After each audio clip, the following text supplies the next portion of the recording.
गलातियों 5 उसका 22 और 23 पद।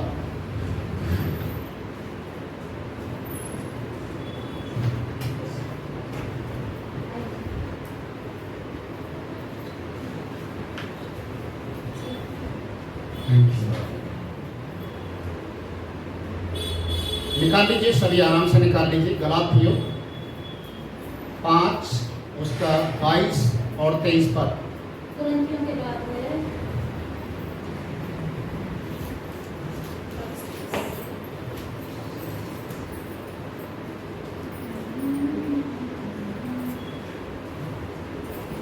कोई भी एक जन ऊंची आवाज में पढ़ सकता है।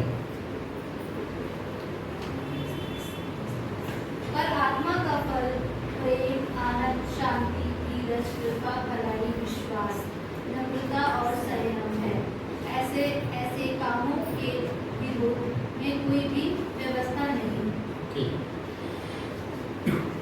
यहाँ पर आज हम लोग परमेश्वर के आत्मा के फलों के विषय में बातचीत कर रहे हैं, और जैसा हम लोग लगातार सीखते हुए जा रहे हैं आत्मा का फल, और आज पांचवा फल का नाम क्या है?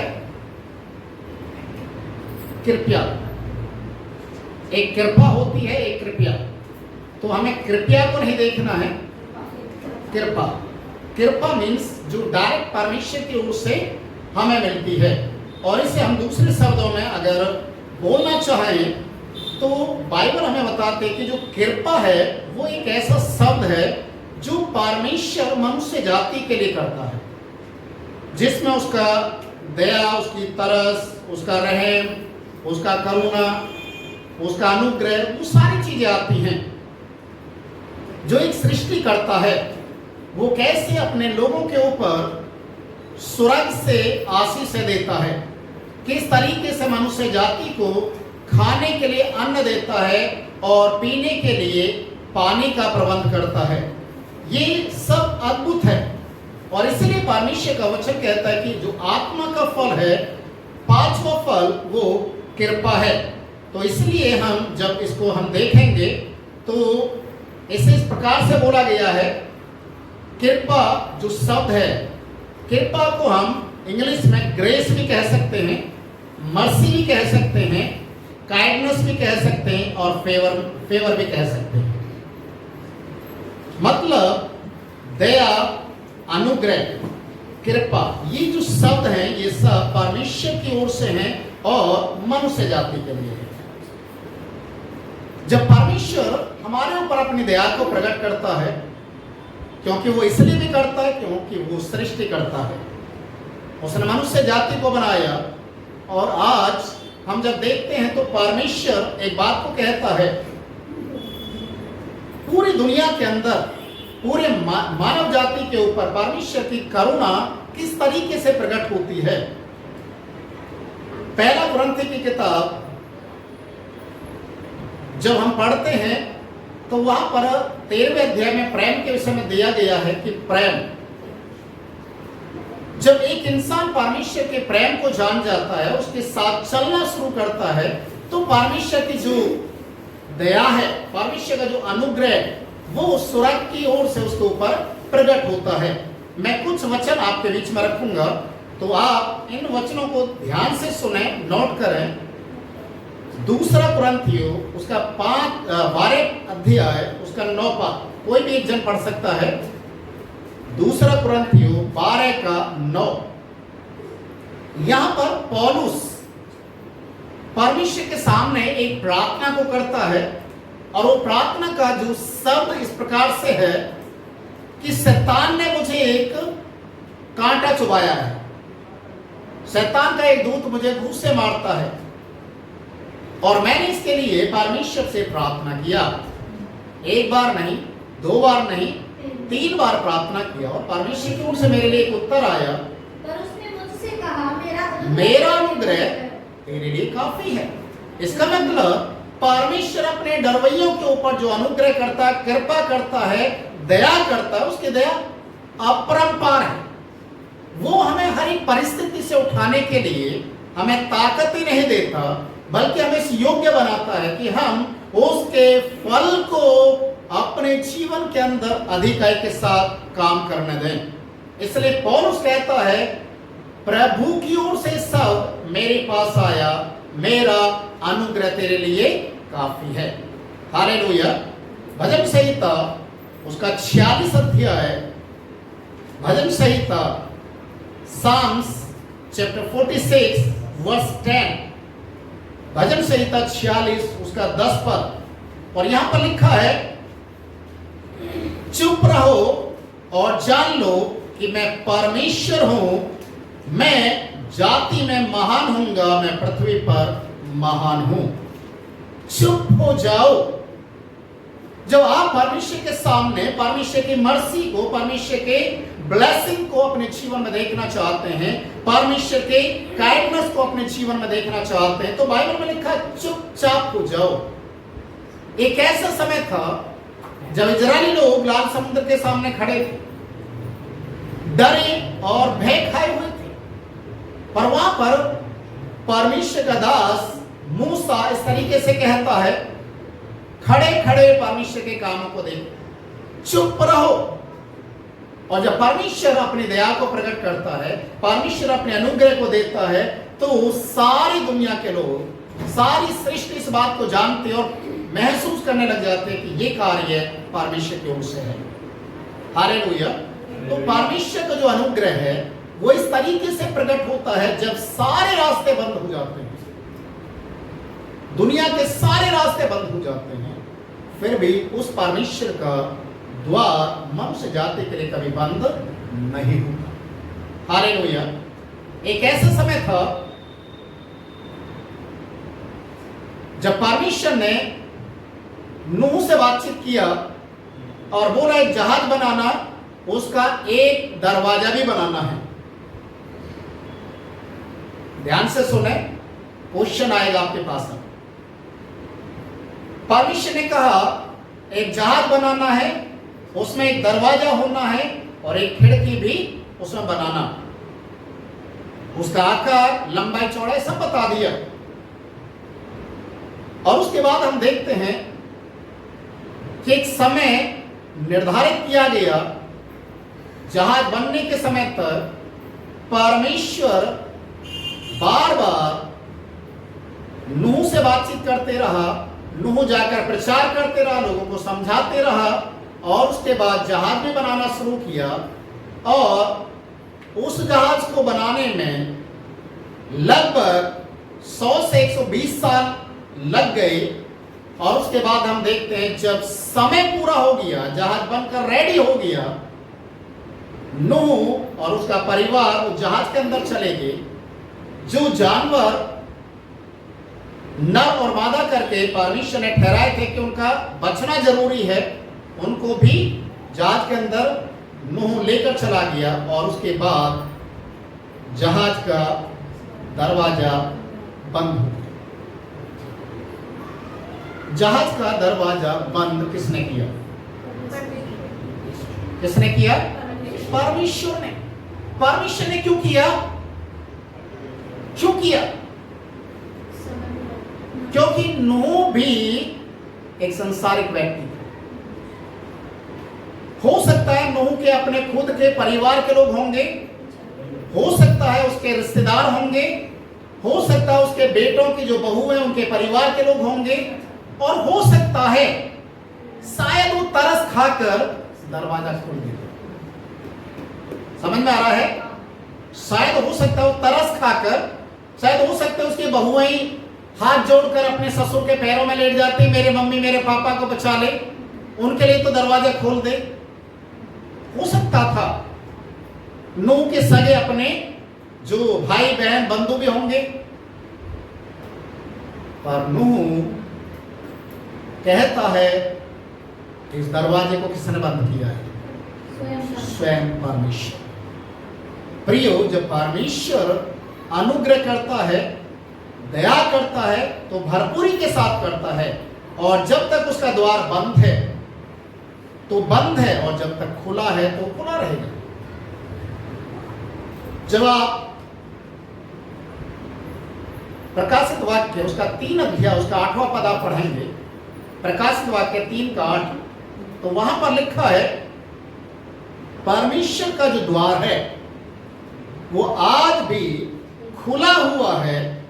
दुनिया के द्वार बंद हो जाएंगे, दुनिया के हर घर में ताला लग जाएगा, परंतु परमेश्वर का जो द्वार है, परमेश्वर का जो अनुग्रह का द्वार है, वो कभी बंद नहीं होता। प्रियो, ये अनुग्रह का दाता, इसी को बोला गया है कि जो कृपा जो शब्द है, कृपा वो कर रहा है, वो हमारे ऊपर अनुग्रह कर रहा है, वो लगातार दया कर रहा था कि हम उसके उस अनुग्रह को पहचाने। हालेलुया। रोमियो की किताब 3 अध्याय उसका 24 पद भी आप पढ़ेंगे। Romans chapter 3 verse 24। रोमियो 3 का 24। उसके अनुग्रह के द्वारा सैतमेत में धर्मी ठहराए गए हैं। उसके अनुग्रह में सैतमेत में देखिए, हमने कोई उसके लिए कीमत अदा नहीं करी है, हमने कुछ परमेश्वर के लिए नहीं दिया है, ये सब परमेश्वर ने सैतमेत में दिया है। हालेलुया। तो इसलिए उसका जो अनुग्रह है, उसकी जो कृपा है, वो अद्भुत है। हम कभी भूलना नहीं चाहिए कि प्रभु अपने दया के हाथ को जब बढ़ाता है, तो जब वो देने पर आता है, तो दुनिया की कोई ताकत उसे रोक नहीं सकती। इसलिए वचन कहता है कि तुमने सैतमेत में पाया है, तो तुम्हें अभी क्या करना है? सैतमेत में देना भी है। हालेलुया। तो जो कीमत यीशु ने अदा की है आपके और मेरे लिए, उस कीमत के अंदर भी प्रेम छुपा हुआ है। इसलिए परमेश्वर का वचन कहता है कि हम निरंतर परमेश्वर में एक भंडारी के समान बनते हुए, बढ़ते हुए जाना है। भंडारी का मतलब होता है उसके पास बहुत कुछ है, पर अच्छे भंडारी की जो खूबी है वो ये है कि वो अपने भले भंडार से भली बात निकालता है। और हमारा परमेश्वर वो भला है। इजरायली लोग जब गीत गाते थे, परमेश्वर को धन्यवाद करते थे, तो उनका ये सबसे चहीता और फेवरेट सॉन्ग था, यहोवा का धन्यवाद करो क्योंकि वो भला है, उसकी करुणा सदा की है, धन्यवाद करो। और इस तरीके से इजरायली लोग परमेश्वर की हर एक चीज के लिए, उसने सूरज बनाया, चंद्रमा बनाया, पृथ्वी बनाई, ये बनाया, वो बनाया, सारी चीजों को लेकर परमेश्वर को क्या कर रहे थे? लगातार धन्यवाद देते। उनकी हर शब्द में, हर वर्शिप के अंदर, आराधना के अंदर धन्यवाद के शब्द। हालेलुया। इसीलिए परमेश्वर का वचन कहता है यहाँ पर, एक अच्छे भंडारी के समान हम अपने अच्छे मन से अच्छी बातों को निकालें। लेवी व्यवस्था की किताब, चलिए पहले हम याकूब की किताब को पढ़ते हैं। पहले याकूब उसका 4 उसका 6 पद। याकूब 4 का 6।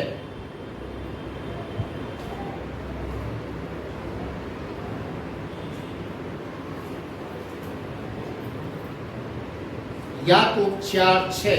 James chapter 4 verse 6। Yes yes. वह तो और भी अनुग्रह देता है, इस कारण यह लिखा है, परमेश्वर अभिमानियों का विरोध करता है, पर दीनों पर अनुग्रह करता है। किन पर? दीनों पर। किन पर अनुग्रह करता है परमेश्वर? दीनों पर। जो नम्र और दीन स्वभाव के होते हैं और प्रभु के सामने आकर दीन होकर प्रार्थना करते हैं, घुटने टेक कर प्रार्थना करते हैं, घमंड और अहंकार को छोड़कर प्रार्थना करते हैं। वचन में लिखा है, ऐसे लोगों के ऊपर परमेश्वर अनुग्रह देता है।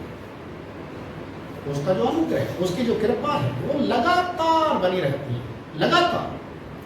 इसलिए अभिमानी और घमंडी लोगों का विरोध करता है, पर दीनों पर अनुग्रह करता है। प्रियो, इसलिए आपको और मुझे भी परमेश्वर के वचन के अनुसार अपने आप को तैयार करना है और परमेश्वर के वचन के अनुसार अपने आप को लेकर चलना है। सुलेमान जब नीति वचन की पुस्तक को लिखता है तो उसके 3 अध्याय के 3 और 4 पद में वहां पर भी इसी तरीके से कुछ शब्द दिए गए हैं। नीति वचन 3 उसका 3 और 4 पद, proverbs chapter 3 verse 3 and 4।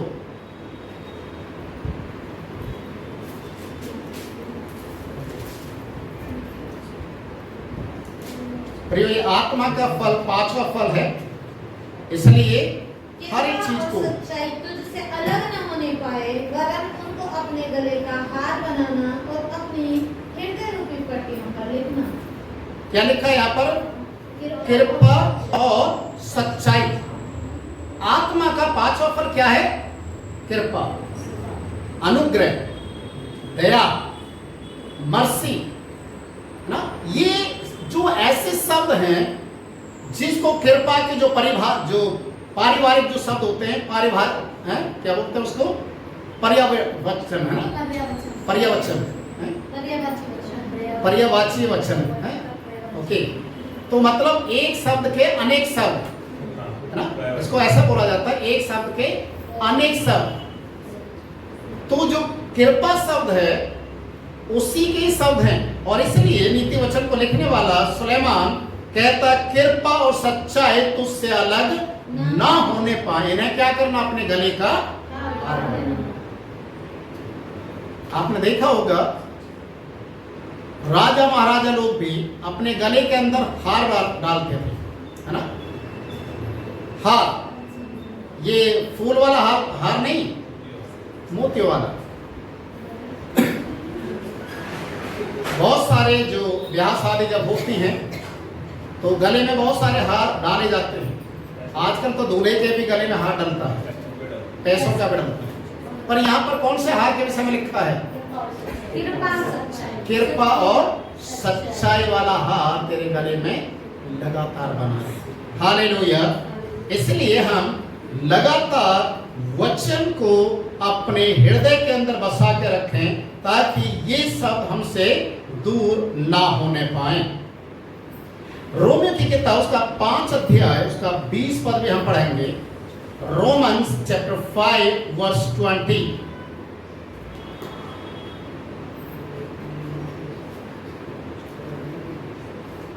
Romans chapter 5 verse 20। Romeo 5 का 20। व्यवस्था बीच में आ गई कि अपराध बहुत हो, परंतु जहाँ पाप बहुत हुआ, पाप बढ़ते गया, वहां पर परमेश्वर क्या लेकर आ गया? अनुग्रह उससे भी कहीं अधिक हुआ। अनुग्रह उससे भी अधिक हो गया। मतलब शैतान ने तो अपना जाल फैलाया, लोगों के अंदर पाप बुराई डाल दिया, पर हमारे परमेश्वर का अनुग्रह इतना बड़ा हो गया कि जितना पाप बढ़ा उससे ज्यादा परमेश्वर ने अपने अनुग्रह को देना शुरू कर दिया। पाप से बढ़कर परमेश्वर का अनुग्रह। आज एक पापी जो मन फिराता है, चाहे उसने कितने भी बड़े पाप क्यों ना हो किए, जब वो मन फिराता और प्रभु का अंगीकार करता है तो प्रभु का अनुग्रह क्या करता है? उसे उसकी सारी गलतियों को माफ कर देता। उदाहरण के तौर पर यीशु के साथ 2 डाकू लटकाए गए, है ना। दोनों डाकू आपस में बातचीत करते हैं और क्या कहते हैं? हमें जो सजा मिल रही है वो हमारे कर्मों के अनुसार मिल रही है, पर यीशु को जो सजा मिल रही है उसने तो ऐसा कुछ किया ही नहीं है। फिर भी यीशु की तुलना किनके साथ की गई? चोरों के साथ। तो उसमें से एक डाकू क्या कह रहा है? यदि तू परमेश्वर का पुत्र है, अपने आप को भी बचा, मैं भी बचा। ठीक है। पर दूसरा डाकू क्या कह रहा है? दूसरा डाकू क्या कह रहा है? प्रभु जब तू अपने राज्य में जाए तो मेरी हालेलुया। देखिए 2 डाकू हैं, दोनों लटके हुए हैं और अंतिम सांस को गिन रहे हैं, पर वचन कहता है, एक डाकू कहता है कि मुझ पर अनुग्रह करना, जब तू अपने राज्य में जाए तुम मेरे ऊपर तरस खाना। तो वचन कहता है कि यीशु ने कहा तू आज ही मेरे साथ कहां होगा? स्वर्ग में होगा। कहां होगा? स्वर्ग में होगा। तू आज ही मेरे साथ स्वर्ग में होगा। देखिए, परमेश्वर का अनुग्रह, चाहे हमने कितने भी पाप किए हो, इसलिए तो यहां पर लिखा है ना, रोमियो की किताब में जो पढ़ा है, कितना भी पाप हो, कितना भी पाप बढ़ा, उससे ज्यादा परमेश्वर का अनुग्रह हो। हालेलुया। अगर आज हम जीवित हैं तो ये भी क्या है? परमेश्वर का ही अनुग्रह, उसी की दया है। हम अपनी ताकत, अपने बलबूते पर हम कुछ भी नहीं कर सकते। हालेलुया। इसलिए परमेश्वर का वचन यहां पर कहता है, विलाप गीत की किताब जो है उसमें 3:22 में लिखा हुआ है कि हम मर नहीं गए, हम मिट नहीं गए। ये परमेश्वर की महान करुणा है कि आज हम जीवित हैं। हालेलुया। आज हम जीवित हैं, ये परमेश्वर की दया है, उसकी मर्जी है। इसलिए आज हम इस दुनिया के अंदर जीवित पाए जाते हैं। Hallelujah, hallelujah. इसलिए हमें निरंतर क्या करना है? परमेश्वर के अनुग्रह को, परमेश्वर की दया को कभी भी भूलना नहीं चाहिए। मैं हमेशा बार बार एक चीज को कहता हूं, हम जिस हालत में हैं, जैसे हैं, हमें हर बातों के लिए परमेश्वर को धन्यवाद देना चाहिए, हर बातों के लिए। वो इसलिए क्योंकि उसने हमें जीवन दिया है, उसने हमें आज तक बचा के रखा है, वो हमारे साथ खड़ा हुआ है, वो हमारी हर एक जरूरतों को पूरा करता है। हमें केवल विश्वास ही तो करना है और उसके पीछे चलना है। हालेलुया। इसलिए निरंतर हमें क्या करना है? परमेश्वर के साथ साथ में अपने आप को लेकर चलना है। इफिसियों की पत्री उसका 2 अध्याय, इफिसियंस चैप्टर 2 वर्स 8 और 9। इफिसियो 2, 8 और 9 पद।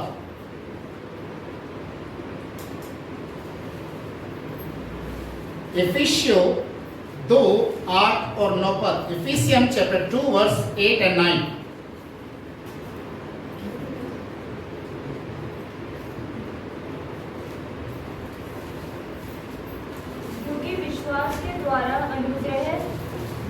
क्योंकि विश्वास ही के द्वारा अनुग्रह से तुम्हारा उद्धार हुआ है, और यह तुम्हारी ओर से नहीं वरन परमेश्वर का दान है। हालेलुया। ये आपकी ओर से नहीं है, आपके कर्मों की ओर से नहीं है, ये किसकी ओर से है? परमेश्वर की ओर से। हालेलुया। अनुग्रह ही के द्वारा तुम्हारा उद्धार हुआ है। प्रियो, जब हम परमेश्वर के वचन के अनुसार चलते हैं, वचन के अनुसार हम अपने जीवन को बिताना शुरू करते हैं, तो प्रभु के स्वभाव में बढ़ना है। मैं आज एक क्वेश्चन और दे रहा हूं आपको,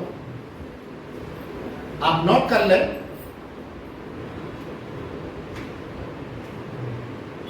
पिता ने इस संसार को क्या दिया? अपना इकलौता पुत्र। पिता ने अपने पुत्र को दिया मनुष्य जाति के लिए, और पुत्र क्या देकर गया संसार के लिए? पवित्र आत्मा। ठीक है। यीशु ने कहा मैं जा रहा हूं तुम्हारे लिए, भेजूंगा, पिता के पास से तुम्हारे लिए एक सहायक आएगा, पवित्र आत्मा। अब पवित्र आत्मा क्या दे रहा है? पवित्र आत्मा क्या दे रहा है? 9 फल। ठीक है। और जो वरदान, उनको हम बाद में सीखेंगे, पर पहले फलों के विषय में सीखेंगे। देखिए, देखा जाए तो परमेश्वर की ओर से संसार के लिए 2 चीजें आई हैं, यीशु मसीह और पवित्र आत्मा। ठीक है। ये त्रिएक है, इसमें कंफ्यूज होने की जरूरत नहीं है। इनका जो खुलासा हम बाद में करेंगे। पिता की ओर से यीशु आ रहा, पिता की ओर से पवित्र आत्मा आ रही है। ठीक है, पवित्र आत्मा क्या कर रही है? वो फल और वरदान, ये दो चीजें दे रही है, आत्मा के वरदान और आत्मा के फल। अब हम जब फलों में बढ़ने लग जाएंगे तो परमेश्वर अपने वरदानों से भी भरना शुरू करेगा। सो इसलिए हम परमेश्वर के उस अनुग्रह को, उस दया को नहीं भूलना चाहिए जो परमेश्वर हमारे लिए करता है। एक तरीके से बोला जाए तो परमेश्वर अपने आप को खाली कर रहा, हमारे लिए खाली कर रहा है। यहां तक कि स्वर्ग को भी वो हमारे लिए तैयार कर रहा है, क्योंकि हमारे भाई बहन प्रभु में रहने वाले लोग वहां जाने वाले हैं जहां यीशु मसीह। हालेलुया। इसीलिए परमेश्वर का वचन कहता है कि हम जो प्रभु के लोग हैं, हम उसके हर आत्मा के बहाव को, जैसा आत्मा हमारी अगुवाई करता वैसे उसके बहाव में हमें चलना है और प्रभु के अनुग्रह को हमें लगातार महसूस करना है, बने रहना है। और धन्यवाद, जो शब्द है धन्यवाद, मनुष्य का संपूर्ण कर्तव्य इस दुनिया के अंदर क्या है?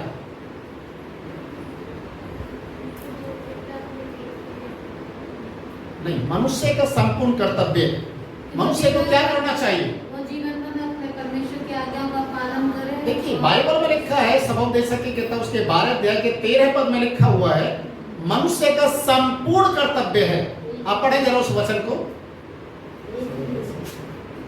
सबोपदेशक Ecclesiastes chapter 12 verse 13।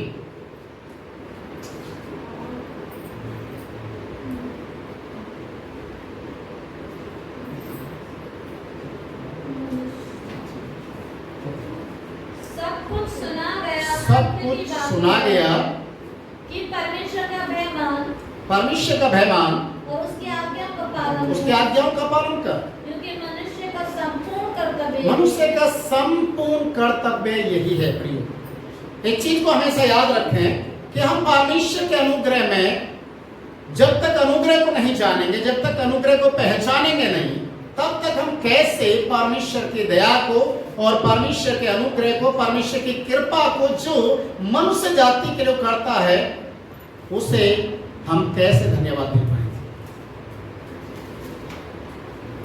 चलिए एक दो टिप्स दे रहा हूं मैं आज। हेलो, टिप्स का मतलब जानते हैं?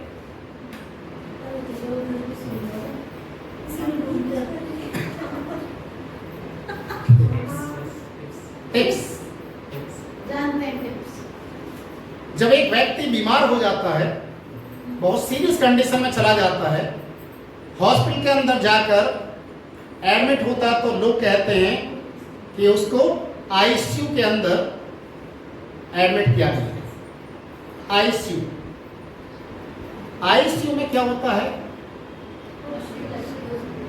मशीनें लगी होती हैं, है ना?